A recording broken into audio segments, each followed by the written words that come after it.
Recruiter बनना easy है, लेकिन रिक्रूटर बने रहना वही डिफिकल्ट टास्क है। एज अ रिक्रूटर हमारे पास बहुत लिमिटेड सेट ऑफ सोर्सेज रहते हैं टू फाइंड कैंडिडेट्स, और एक पॉइंट आ ही जाता है जब उन लिमिटेड सोर्सेज में से नए कैंडिडेट्स को ढूंढना बहुत डिफिकल्ट हो जाता है। एज अ रिक्रूटर मैंने भी यही प्रॉब्लम्स फेस करे, so I just thought of trying new things, जो मैं इस वीडियो में आपके साथ शेयर करने वाली हूँ। मैंने ऐसे टोटल 6 चीजें करी, जो कि सारी की सारी नई नहीं है। कुछ चीजें हैं जो ऑलरेडी कई लोग प्रैक्टिस कर रहे हैं, शायद सारी प्रैक्टिस कर रहे होंगे, but for me they were new. So I understood these things, I experienced and then I am sharing these with you. So सबसे पहले जो चीज मैंने बदली वो है कैंडिडेट को घोस्ट करना। यस, मैं भी बाकी रिक्रूटर्स की तरह कैंडिडेट को घोस्ट करती थी, which was the biggest mistake. Candidate के साथ मैंने इनफैक्ट हर स्टेज पे ट्रांसपेरेंट रहना शुरू किया, उनको हर चीज के बारे में बताना शुरू किया। अगर उसका प्रोफाइल होल्ड पे है, या फिर हम और ऑप्शंस एक्सप्लोर कर रहे हैं, या फिर उसका प्रोफाइल शॉर्टलिस्ट नहीं हुआ है, इससे कैंडिडेट हम पे ट्रस्ट कर सकते हैं। इनफैक्ट मैंने इस ही टेक्टिक की वजह से एक नॉट शॉर्टलिस्टेड कैंडिडेट से भी रेफरेंस निकाला, जो इस वक्त कंपनी में बहुत अच्छे से काम कर रहा है। दूसरा चेंज, बाकी रिक्रूटर्स की तरह मैं भी बहुत ज्यादा घाई मचाती थी। कैंडिडेट स्क्रीनिंग में पसंद आ गया तो जल्दी से इंटरव्यू करवाओ, इंटरव्यू में सिलेक्ट हो गया तो जल्दी से ऑफर एक्सेप्ट करवाओ। But this is the biggest red. I know कि मोस्ट ऑफ द टाइम्स हमारी हायरिंग जो है वो अर्जेंट होती है, but we can't be unfair to the candidates, right? वो हम पे कैसे ट्रस्ट करेंगे? मैंने अपने कैंडिडेट्स को हर स्टेज पे थोड़ा थोड़ा टाइम देना शुरू किया।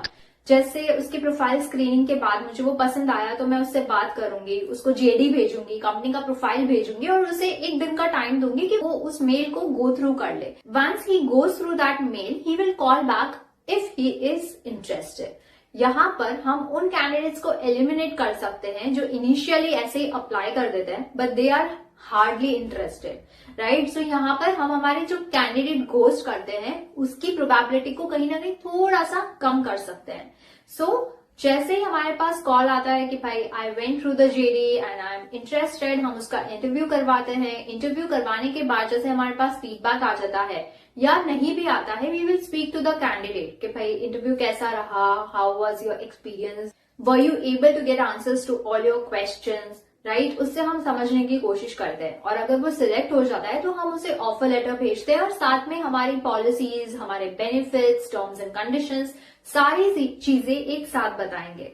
वंस ही इज इन्फॉर्म्ड, हम उसे अगेन 2 दिन का टाइम तो मेजरली हम देते ही है ऑफर लेटर को एक्सेप्ट करने में। इससे क्या होगा कि एक अच्छा रिलेशन हम उस कैंडिडेट के साथ बिल्ड करेंगे, प्लस एज अ कैंडिडेट जब भी वो ऑर्गेनाइजेशन ज्वाइन करेगा, he will have a very good experience through out his recruitment, and इससे हम फ्यूचर में उससे रेफरेंसेस भी जनरेट कर सकते हैं। तीसरी चीज जो मैंने करी वो है करियर वेबसाइट को पूरा का पूरा रीडिजाइन किया। पहले करियर वेबसाइट के नाम पर सिर्फ एक जेनरेट फॉर्म था जहां पर कोई भी रैंडमली अप्लाई कर सकता था। मैंने उसको पूरा रीडिजाइन किया, उसमें जॉब पोस्टिंग्स भी डाले ताकि रेलेवेंट नंबर ऑफ एप्लीकेशंस बढ़ जाए।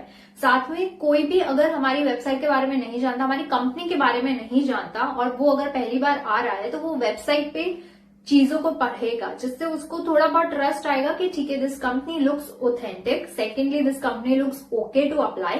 तो नंबर ऑफ एप्लीकेशंस भी बढ़ गए, plus number of relevant applications बढ़ गए। मैं रेफरेंस के लिए लिंक डिस्क्रिप्शन में डाल दूंगी, सो आप लोग देख सकते हो कि क्या क्या चीजें उसमें मैंने बेसिक डाली है, जिसकी वजह से आपको एज अ रिक्रूटर हेल्प मिल सकती है।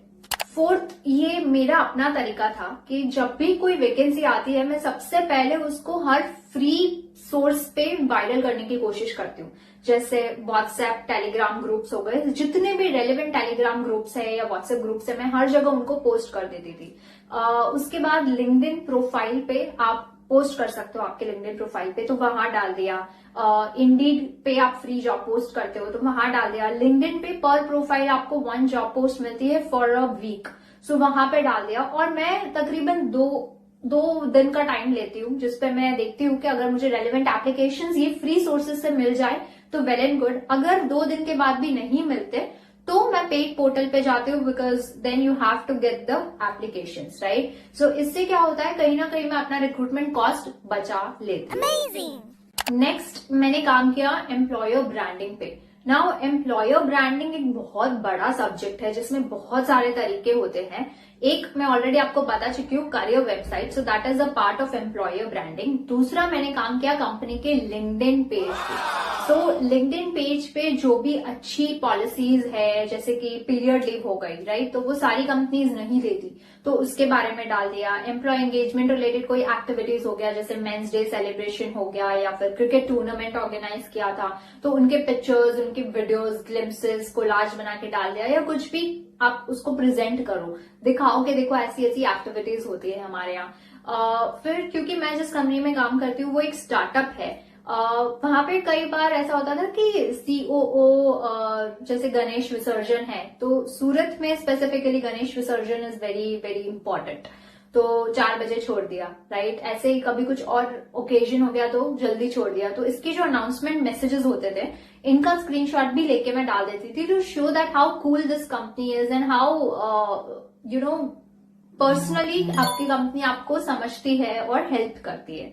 सो ये एक चीज था। दूसरा, इंस्टाग्राम पे भी आप काम कर सकते हो। मैं ज्यादा इंस्टाग्राम पे काम नहीं कर पाई थी, बट मेरा एक ही स्ट्रैटेजी था कि क्योंकि मैं एंटरटेनमेंट सेक्टर में काम करती हूँ, तो एंटरटेनमेंट इंडस्ट्री रिलेटेड मैं उस पर कॉन्टेंट डालू, चाहे फिर वो मीम्स हो या लाइफस्टाइल हो, कुछ भी, but everything in regards to entertainment. इससे क्या होगा कि रेलेवेंट लोग ज्यादा टारगेट होंगे आपकी ऑडियंस में। इरेलीवेंट तो होंगे जो कॉर्पोरेट में काम करते होंगे, जो बेसिकली जॉब करते होंगे, बट रेलेवेंट भी ज्यादा कनेक्ट कर पाएंगे, बिकॉज वो देखेंगे oh this is relevant to my industry, तो वो ज्यादा इजिली कनेक्ट कर पाएंगे और उससे वो ज्यादा आपकी ऑडियंस उस पर आएगी, जिसकी वजह से नंबर ऑफ रेलेवेंट एप्लीकेशंस बढ़ सकते हैं। And now last but the most important, personal branding. Employer branding का एक ड्रॉबैक ये है कि वो सिर्फ कंपनी रिक्रूटर्स कर सकते हैं। एजेंसी रिक्रूटर्स या जो कंसल्टेंसी में काम करने वाले रिक्रूटर्स है, वो एम्प्लॉयर ब्रांडिंग नहीं कर सकते। सो उनके लिए जो उनका ब्रह्मास्त्र बोल लो कैन बी पर्सनल ब्रांडिंग। मैंने पर्सनली पर्सनल ब्रांडिंग लिंक्डइन और इंस्टाग्राम पे किया है। कैसे किया है ये आपको अगर जानना हो तो मैं उनके लिंक्स डिस्क्रिप्शन में डाल दूंगी, क्योंकि अदरवाइज ये वीडियो बहुत लंबा हो जाएगा। सो फार ये सारी चीजें थी जो मैंने यूज करी, जो चेंजेस थे या फिर नई चीजें अपनी कंपनी के लिए करी, जो मेरे को हेल्प करी अपने रिक्रूटमेंट को स्मूदर और इजियर वे में करने में। अगर आपके पास और कोई ऐसे आइडियाज हो, ट्रिक्स हो, तो प्लीज कमेंट में डालें। I will be very happy to learn. And अगर आपको कोई क्वेश्चंस भी हो इनके रिगार्डिंग, तो भी आप कमेंट सेक्शन में डाल सकते हो। I will try to answer and help you understand them in a better way. Thank you.